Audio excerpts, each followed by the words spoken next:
BJP के करीब 300 सीटों के लिए उम्मीदवारों के चयन के लिए सेंट्रल कमेटी की बैठक का आज दूसरा दिन है और माना जा रहा है कि आज उम्मीदवारों की लिस्ट पर अंतिम मोहर लग सकती है। तो सौरभ, यहाँ पर ये जो अखिलेश यादव को लेकर सवाल उठ रहे हैं उस पर हम आपसे बातचीत करेंगे, लेकिन यहाँ पर आपको पहले जेपी नड्डा ने सहयोगियों को लेकर क्या कुछ कहा है, गठबंधन को लेकर क्या कुछ कहा है, वो सुनवा देते हैं।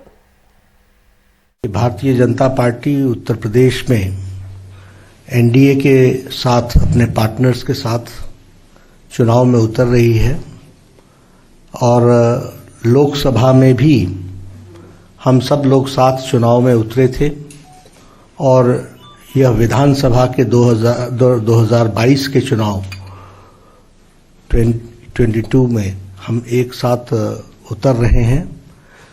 अपना दल और निषाद पार्टी, इनके साथ हम इस चुनाव में एनडीए 403 सीटों पर गठबंधन जो हमारा है वो चुनाव लड़ेगा, ऐसा निर्णय हुआ है। मेरी पार्टी अपना दल एक लंबे समय से एनडीए गठबंधन का हिस्सा है और अपना दल और भारतीय जनता पार्टी के गठबंधन की ये जो यात्रा है पिछले 3 चुनाव से 2017, 2014, 2019 निरंतर एक सकारात्मक दिशा में आगे बढ़ी है।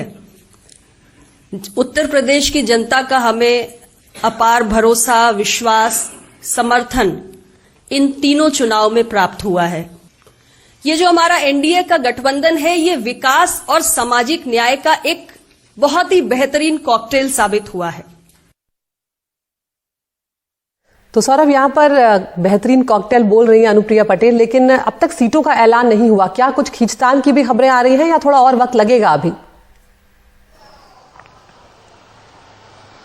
देखिए, अनुप्रिया पटेल और निषाद पार्टी, ये 2 घटक दल हैं जिनको बीजेपी साथ लेकर के चल रही है।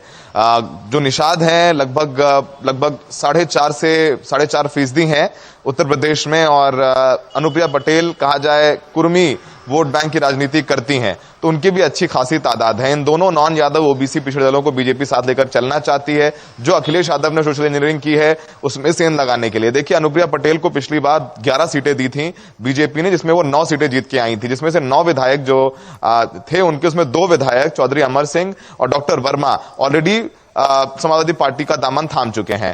तो अनुप्रिया पटेल भी हार्ड बार्गेन कर रही हैं कि उनको ऑफर मिला समाजवादी पार्टी से, जब तमाम उनके ओपी राजभर जैसे सहयोगी छोड़ के चले गए फिर भी वो बीजेपी के साथ रही, उनकी वफादारी की उन्हें भी इनाम मिलना चाहिए। तो हमारे सूत्रों के मुताबिक अनुप्रिया पटेल लगभग 17 सीटें जो है मांग रही थी, तो हो सकता है कि 15 या 14 में बात बन जाए।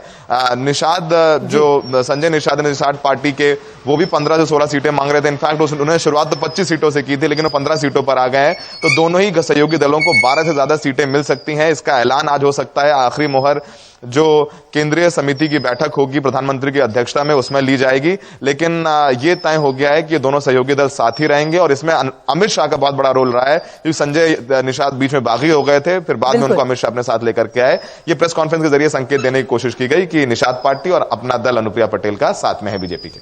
बहुत शुक्रिया सौरभ इस तमाम जानकारी के लिए। अभी बहुत सी चुनावी हलचल है वो देखने को मिलने वाली है और अखिलेश यादव को लेकर भी आपसे बातचीत करेंगे कि क्या उनकी सीटों को लेकर अटकलें चल रही हैं।